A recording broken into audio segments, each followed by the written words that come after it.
muito bom dia a todo mundo. Já podemos dar início, então, à nossa reunião semanal. Hoje é segunda-feira, dia 19 de setembro de 2022. A gente começa olhando, então, os resultados da semana passada aqui nos indicadores locais. Bom, a gente teve uma semana que foi marcada aí pelo pessimismo do mercado após dados de inflação americana. O Ibovespa acabou fechando a semana em queda aí de 2,69%, cotado aos 109.280 pontos. No Brasil, dados positivos do Índice de Atividade Econômica, o IBCBR, que é considerado o indicador prévio do desempenho do PIB, ele não foi suficiente para conter a queda do Ibovespa, né? O IBCBR ele avançou 1,2% em julho na comparação com junho, tá? O resultado ele veio acima do esperado pelo mercado, que projetava uma alta de apenas 0,3%, né? Ele veio bem acima, na verdade, que é bastante positivo para a gente. Olhando a performance das carteiras, né, a gente fechou aí a primeira quinzena do mês, com o Ibovespa caindo 0,22% no mês de setembro, e nossa principal estratégia da sim avançando aí 1,58%, gerando um bom alfa frente ao índice, tá? Olhando para o cenário internacional, a gente vê os principais índices de ações bastante negativo na semana, né? Então, o dado mais aguardado aí, como eu citei, foi o índice de preços ao consumidor lá nos Estados Unidos, CPI, né? Os dados vieram pior do que o esperado, a inflação anualizada ficou em 8,3%, acima do 8,1% esperado pelo mercado, enquanto a inflação núcleo, né, a inflação núcleo é a inflação que exclui os itens mais voláteis da cesta, que são os alimentos e energia, tá? Ele continuou subindo de 5,9 em julho para 6,3 em agosto.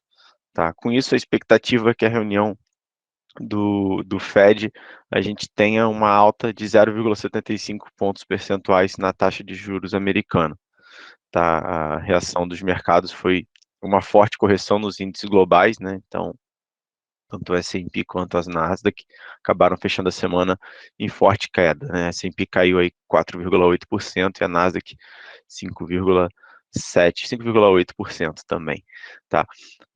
A curva de juros americana ela ficou também mais invertida, né? Interpretando com aversão esse sinal de recessão, tá? Dados mais positivos ao longo da semana não sustentaram as bolsas, né? O sentimento do consumidor na Universidade de Michigan subiu de 58,2 pontos para 59,5 pontos, foi a maior alta aí dos últimos 5 meses. E a inflação ao produtor, o PPI, ela recuou 0,1% em agosto, melhor do que a expectativa do mercado, mas as preocupações ainda persistem por lá com relação a níveis de preço, tá? Então, a gente vê um impacto bastante negativo aí na semana por conta desse indicador de inflação ao consumidor.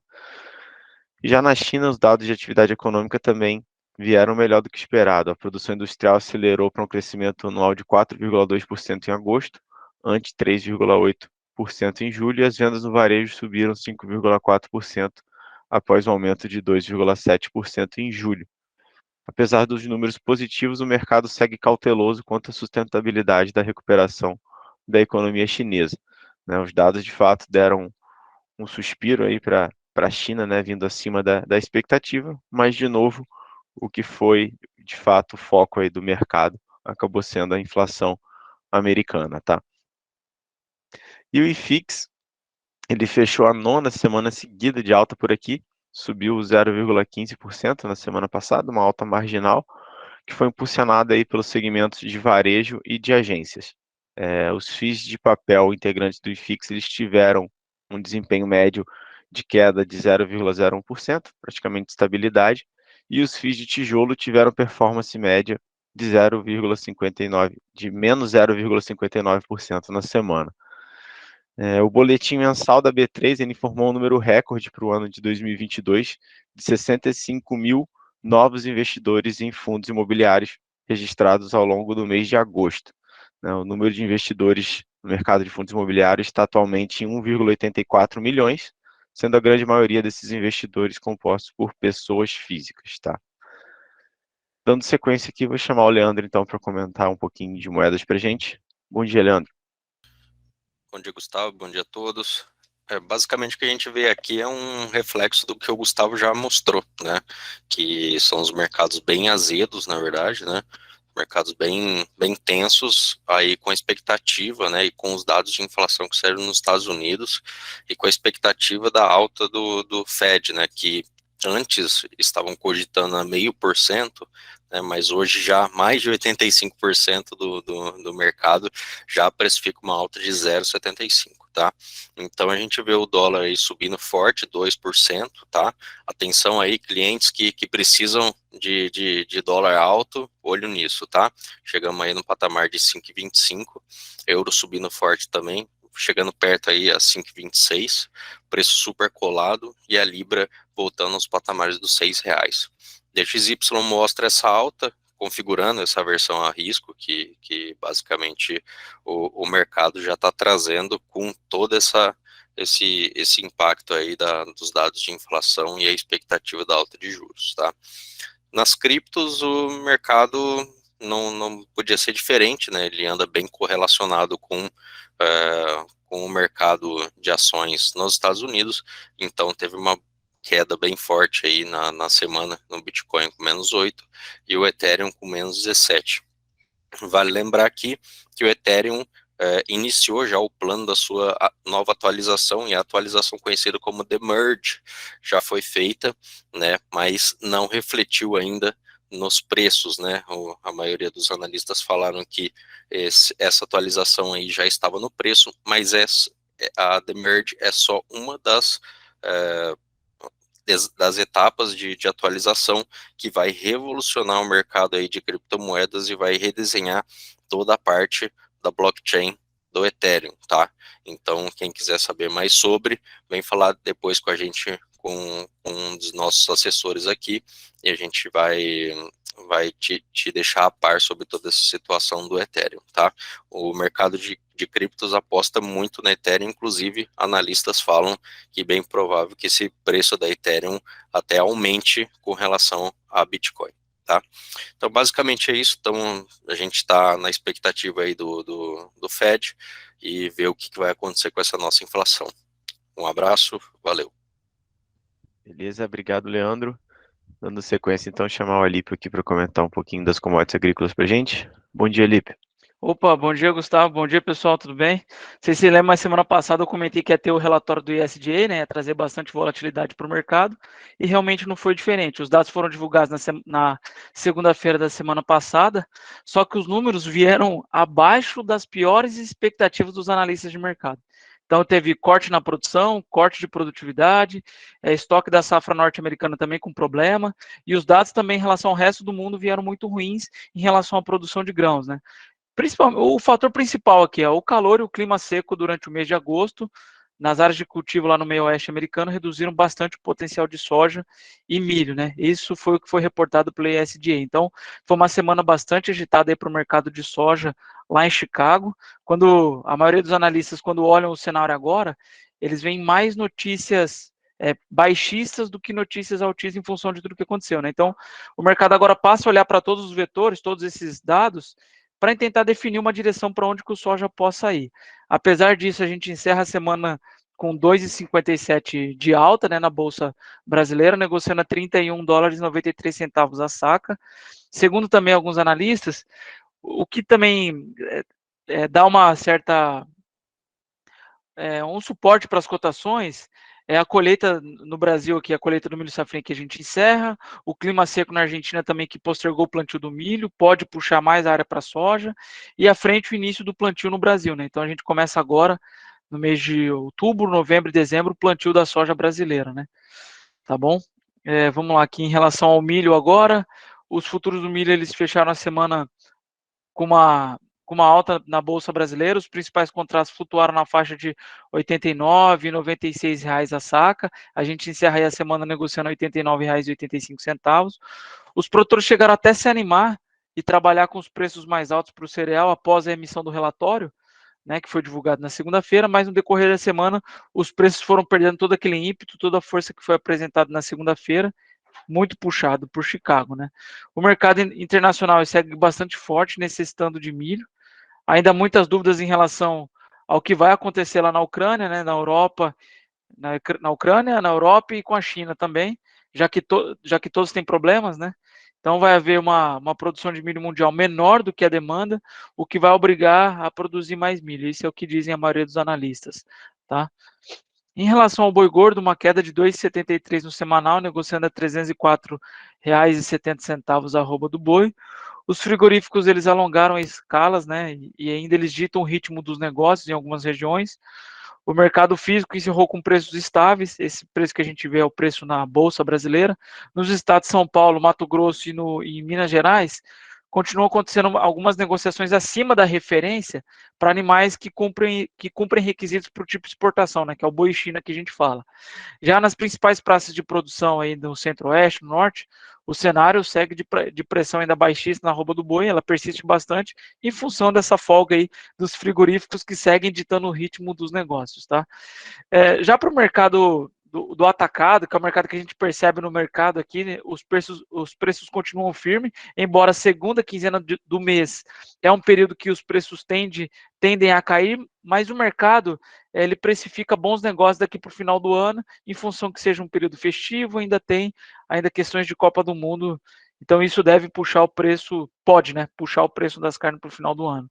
E já o café segue com forte volatilidade também. A gente encerra a semana com 5,61 de queda, negociando a $255 a saca. Chuva, Brasil com colheita na reta final e estoque nos Estados Unidos. Esses são os fatores que seguem pressionando as cotações. O café teve uma semana de pressão bastante forte para os preços na reta final da safra brasileira, né? Além disso, o Green Coffee, que é uma associação, divulgou uma alta de 3,6% nos estoques de café lá nos Estados Unidos. Isso ajudou a pressionar as cotações.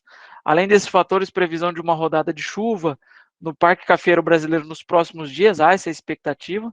Então, por aqui, os analistas eles continuam afirmando que o cenário ainda é de muita cautela e com o produtor ainda participando pouco do mercado, né? A tendência é que os negócios sejam retomados com mais frequência, se a retomada das chuvas se confirmar nas próximas semanas. É isso aí, pessoal. Bastante notícia aí do agro. Boa, Valeu, Gustavão. Obrigado. Valeu, obrigado. Dando sequência, então, chamar o Diego para comentar das demais commodities aqui para gente. Bom dia, Diego. Bom dia, Gustavo. Bom dia, galera. Vamos lá. Começando pelo Brent, né? O petróleo cai pela terceira semana seguida, né? Basicamente, o dólar forte, a gente já sabemos aí que o dólar forte torna aí o petróleo mais caro, né? Para os compradores que utilizam aí as outras moedas. E esses temores, né? De que fortes aumentos aí na taxa de juros, principalmente nos Estados Unidos e possivelmente na Europa, reduzirão aí bastante o crescimento econômico global e a demanda por combustível, né? Então, a cautela, né? Na verdade, essa preocupação aí de crescimento, baixo crescimento ou um crescimento negativo, né? Se assim posso dizer, expectativa para o ano que vem não é muito legal atualmente. Então, isso impacta diretamente aí a previsibilidade de demanda pelo combustível, né? E o minério de ferro, né, o salto nos estoques de aço chinês em plena alta temporada de construção, a gente já vinha comentado nas últimas semanas aí que entre agosto e setembro aí considerado uma temporada de pico, né, de construção na China, mesmo com todas as demandas e as, digamos assim, imposições do governo chinês para que fossem retomadas, construções e tudo mais, o consumo ainda está bem fraco, né? As siderúrgicas estão reduzindo também os embarques para evitar basicamente esse desequilíbrio entre oferta e demanda, né? A produção de aço aumentou em setembro, mas permanece bem abaixo dos níveis considerados normais, né? Digamos assim, pré-pandemia, tá? E com essa queda semanal de 0,95, fechou abaixo de $100 a tonelada, então também um preço que chama já bastante atenção em nível de cotação, tá? E o ouro, né, durante a semana aí a gente sabe que o metal foi fortemente penalizado pela escalada dos juros, né, dos treasuries, dos bonds norte-americanos.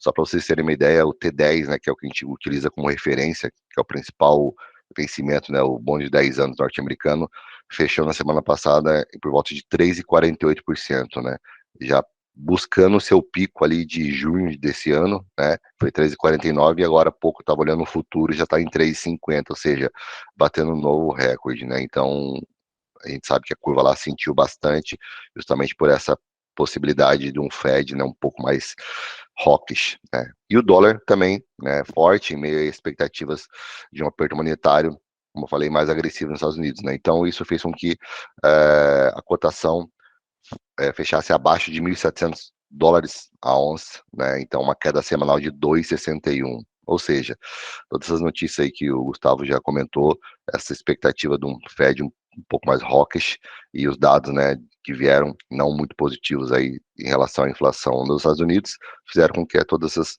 commodities sofressem bastante na semana, né? Então basicamente preocupação, né, ou cautela com relação a níveis de crescimento global no curto e médio prazo, e o momento também de dólar mais forte, ele dificulta aí a comercialização de todas essas principais commodities. Pode passar, por favor, Gustavo. Aqui, já no nosso Brasilzão, nosso juro futuro, né, as taxas de juros futuros encerraram a semana em alta bem relevante, né, bem forte em relação à semana anterior, né, isso fica evidente no nosso slide, né, em todos os vencimentos, né, principalmente a partir de 2023, com certeza, né, que seriam os vencimentos aí de médio e longo prazo, né, todos aí acima de 3% de alta em relação ao fechamento de semana passada, né. Ao longo da semana, o principal fator observado para o movimento foi basicamente a aversão a risco global com a questão da reunião do FONC, né, que ocorrerá nessa semana, assim como vai acontecer no Copom. A curva de juro real, na qual a gente representa aí pela NTNBs ou Tesouro IPCA, também apresentou um movimento de elevação em toda a curva, tá? Porém, todos os vencimentos a partir de 2025 continuam negociando atualmente abaixo do nível de IPCA mais 6, embora os títulos mais longos, vencimentos mais longos, estejam mais próximos de novamente alcançar esse patamar, né? Então, de olho, a gente sabe que IPCA mais 6 aí para títulos de médio e longa duration é um nível que chama bastante atenção também, que a gente teve no mesmo mês aí de junho, níveis bem elevados, tá? Para essa semana aí no cenário internacional, né, só reforçando o que os colegas já falaram, é a grande semana, né, de decisões de juros, no caso aqui, né, no Fed, o mercado está dividido, né, entre uma nova alta de 0,75, como já era esperado, ou talvez até uma elevação mais intensa de 1 ponto percentual, que é o que atualmente tem menos, digamos assim, o pessoal espera que não aconteça, a grande maioria dos analistas imaginam que deve ser 0,75, porém esse 1% aí ganhou força nos últimos dias, tá? E também após basicamente essa inflação do consumidor ser pressionada, né, devido aos dados divulgados.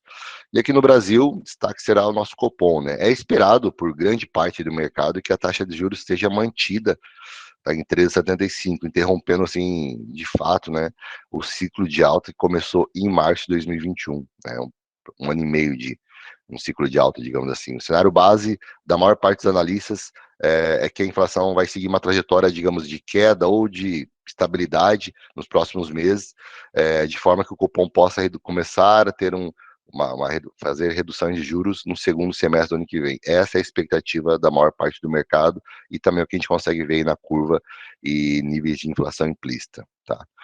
Por hora é isso, pessoal. Basicamente, reforçando o que os colegas falaram, é cautela, e essa aversão a risco aí foi o que basicamente marcou a semana, né? E a gente sabe que na quarta-feira a gente vai ter divulgação aí da alta de juros do Fed, que certamente vai dar uma mexida no mercado e com certeza o pessoal vai aguardar também a ata, que é o que traz mais informações.